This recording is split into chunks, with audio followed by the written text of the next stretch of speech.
So first thing that's happening is the awareness or attention of the group is just turning over into the Atlantic Ocean, where that great, huge being, we could think of it as a being, that great being that is that hurricane, that great energy force, which is that hurricane. And we're taking a read on it. And what we're seeing is in the cord of light, in the central silent center of there, is the intelligence of the hurricane. And what is happening is we're just asking the intelligence in the silent center from our own silence, from the silence of our own being, what is the intention? What is the intention? And there is definitely anger. There's a flow of anger that's in that. Yeah, I'm getting nods over here, head nods. Other people are also experiencing that. So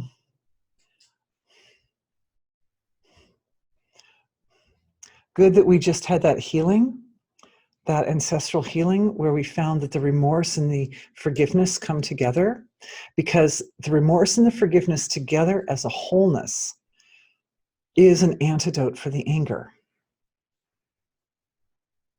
It is. There is also like a promise. No, we better stay with the remorse. I was going to say a promise to like do better, right? To be more oriented, to be less violating natural law, but I don't feel that the collective consciousness of that area is quite ready to do that yet. Doesn't feel ready, so that's okay. We're going to stay with the forgiveness and remorse. We're going to stay on that axis. And we're just going to offer that wholeness of that premise or that principle of remorse and forgiveness into the heart of the hurricane to support some softening. The other thing is, okay, this is interesting. It's very interesting for me, you guys, because I'm used to reading energy fields of people, right? People come and they don't feel well, and I look, and there's always a cord, there's a central cord of energy, that silent center of us. But when I'm seeing this cord in the middle of the hurricane, it's not fully integrated. It's not fully connected to the center of the earth. It's really, and when you see a human like that, that means death. Because a human, our cords come all the way through our body, and they anchor down into the core, the heart of Mother Earth. And with that anchor, we are anchored to our lives and to this relative material level of expression and experience. And when the individual is ready to leave, they're ready to go and no longer be in their body, that cord like pops up from the core of Mother Earth, and it comes up and up and up and up and up and up and up and up and up and up and up and up and up and up, and it comes out like that out the crown of the head. Now, Hurricane Dorian, is it? Dorian. Okay, so Dorian, we'll call it Dorian. Dorian's cord doesn't go that deep. Dorian's cord looks to me that Dorian's cord is going through the mantle, and then down, it's got roots down into the area below the mantle of the earth, and into that sort of fiery, deep area, that molten area of our earth. And my understanding and experience is that Earth's intelligence has these three layers. We've got our human intelligence on the surface and all the corporeal beings on the surface of the earth, and we're all custodians of the earth in different ways. The whales are great custodians of our earth, right? They're toning, they're singing to the earth all the time to help her stay in balance. At the area of the earth's crust and Earth's crust, and then also some into like some of the stones and some of the plants and rivers and so that come up to the surface, is another layer of life force on the earth, which are less manifest than us. And I think of those as earth devas, and we work with those a lot. And this is obviously an earth deva of some sort, but its root goes into the area below that.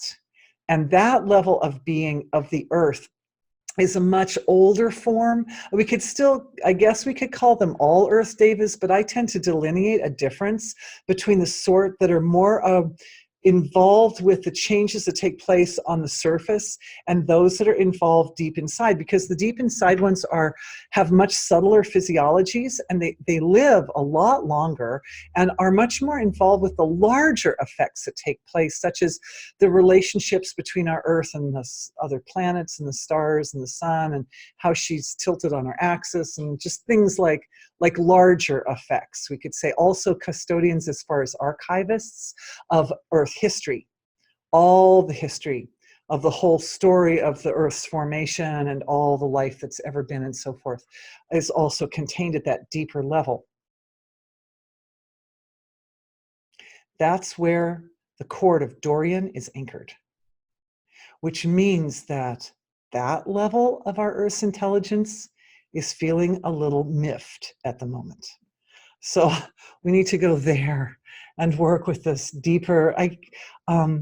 My daughter, when she was tiny, she and her little friend would go on adventures in the field of consciousness, and they said they dived into the center of the earth, and they met the ancient ones called the Gelden, and they brought back songs and legends and all kinds of amazing. We don't remember any of them now, but at the time it was a fascinating journey for me to hear the girls as they returned from their journeys and told of the Gelden. So I tend to call those deep beings in the earth the Gelden, because that's what they said they called themselves. Anyway, yeah, so it's good to have a name, right? It helps. Now, what I'm seeing there is mostly bliss. Even though we're saying there's some anger element that's coming up through that cord, I'm seeing the life force that's there at that deeper level of Earth. Mostly bliss, mostly untouched by all the hubbub that takes place on the surface. But awakening, sending a sign, a signal to the surface to awaken our awareness of the importance of the changes that are taking place and the delicacy of our reality here. And all of us that are in this session, of course, wouldn't even be here if we weren't painfully aware of that. But there's enough of the collective, in the collective of humanity, that's not. So my question is, I feel this is the question right now, is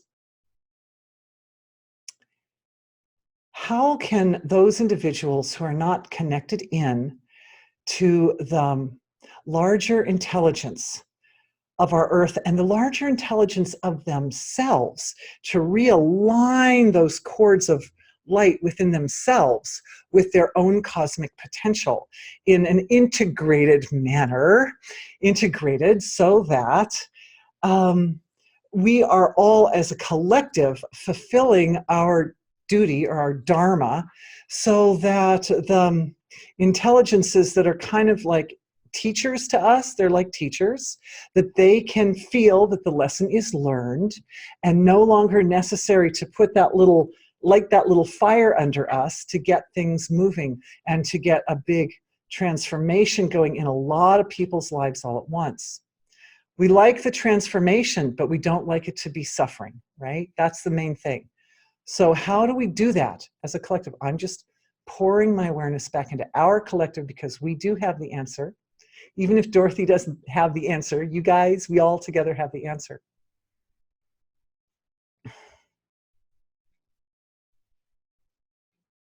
Okay, so this is easy. Oh, we can do this easily. So it's about a healing for the heart. And the healing for the heart, as we touched on just briefly yesterday when we were talking about improved perception and refined perception, is that one of the great keys to refined and expanded perception is evolution of the heart. Because when we add the heart value to whatever we're perceiving through our senses, that brings in that deeper layer of understanding of what it is that we're experiencing, and that ability to see past the physical material form of what we're experiencing and get into the soul of it, into the core of it, into the heart of it. So our beautiful healing collective is doing something very interesting. Yesterday I was talking about how I noticed that and I'm seeing all kinds of interesting dynamics, by the way, guys, in this one that I've never seen before, in the dynamics of group healing work together. But as I mentioned before, we have this ability to face inward toward the center of our group when we're doing healings for ourselves and our ancestors. And then sometimes we turn around and we face outward when we're doing healings for the collective. But what I'm seeing happening here is the tide that rolls between the wholeness and the parts is actually rolling within our physiologies, and it's rolling between inward and outward. So we've got an inward-outward flow that's occurring. And what that flow is doing is it's nourishing the heart value both from the outside in and from the inside out. That means our adoration and our desire to support and help all the people and all the plants and all the ocean animals and every being that could possibly be affected by this devastating hurricane. Our desire is, it starts activating the heart of our whole collective, and that flows out to that field. But their existence as an expression of divine being, their existence, whether they recognize it or not, their existence as divinity is causing a cultivation of our hearts, so that the ability of our hearts to recognize and find the source of creation in manifest forms. Even, what was I reading yesterday? A mass murderer was recently arrested in Florida, and they think a lot of people, and so, I mean, people, these are the people that we're healing, right? These are the people in whom we are finding divinity. We are finding even in people who don't find it in themselves, who don't know it. We find that spark of divine life, right? That spark of self, that spark of self, even a tiny, tiny spark of self. And what's happening is this incredible heart flow, which is produced by our group, is able to go out and find that spark in each person. And no matter how small that spark is, it's creating the little wave. It's creating the tide, back and forth and back and forth. And what that tide does is it integrates. And it integrates experience of wholeness with the parts. So even in a little tiny spark, maybe someone has only a little tiny connection in themselves with their own divinity. Doesn't matter how small. We find it, even if it's just on the level of the body itself. And that's what I'm feeling, is a lot of the physiologies in that part of our world are experiencing a lot of fear. The bodies themselves are feeling fear. And the bodies, of course, being very wise and being very, I would say, innocently connected to source, knowing, the bodies know that they're source material, right? So from the bodies, that little wave of that feeling of having come home, and mother is at home, and you are loved, and you are safe, and you are protected, is going into the bodies of the individuals, and plants and animals and everything. You know, the squirrels can't like hop in a car and drive west, you know, they can't do it. So we have to, all the beings.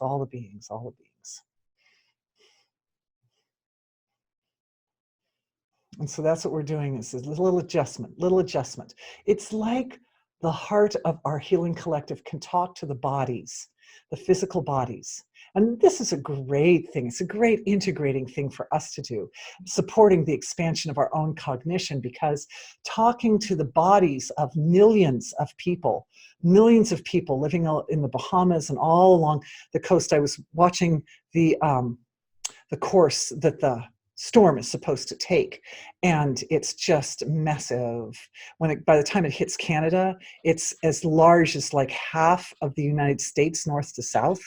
It's predicted to be quite massive. So there. So it means a big coming home, a big mother's coming home to the heart of love and the heart of mother and the safety and security of knowing that the coming home process fulfills the intention by which the storm was created in the first place. The storm was created because too many people weren't coming home. Too many people were not finding their way to connect with their own source, to connect with source and feel established in that as themselves. And so everybody gets to come home. And I'm feeling now that wave is so big. It's so big. Our wave has the privilege of being big enough that it's as big as the storm that's coming. And here's the best part, you guys. The intelligence in Earth's core, which is where the anchor of the storm is sitting, that level of intelligence is well aware of the work that we are doing. And we also, our healing collective also has its own cord that reaches down to that level and says, look, this is the solution that we've found, and we feel this solution will really work. And will you stand with us? Will the Geldans stand with us and support that healing going out to the people along the eastern coast? For those of you in Europe, if you're not familiar with the demographics of the US, is the most highly populated part. Next to California coast is also super highly populated, but east coast of America, very highly populated area of the country. And I'm just feeling that beautiful tidal wave, that hurricane of love moving over there and connecting into everybody's cords. And we're checking cords all along the East Coast. Everybody's cords, making sure everybody's anchored and stable, feeling strong, feeling clear, releasing all that anxiety and fear from those physiologies so that the coming home the fear ends up being leveraged as the implement or the instrument by which coming home occurs. It creates the antithesis of it, right? And that helps people, then they create wholeness. You've got the fear, and then you've got the coming home. And they are the two polarities between which the whole divine expression exists.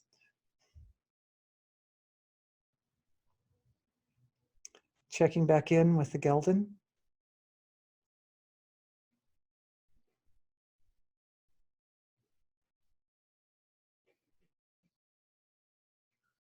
They're saying this timing of this is very good, and that it may be necessary for us as a collective, or for the people of Earth as a collective, to understand and adopt some guidelines for working with them, and to be working more closely in the future as it's possible for us to adopt these guidelines. So can we receive a download, please, for those guidelines? Thank you.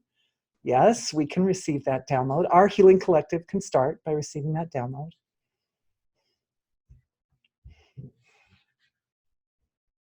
They say they love the fact that we were using forgiveness, that axis that runs between remorse and forgiveness, as the implement or the tool for it. And so that they are absolutely on board with us on that account.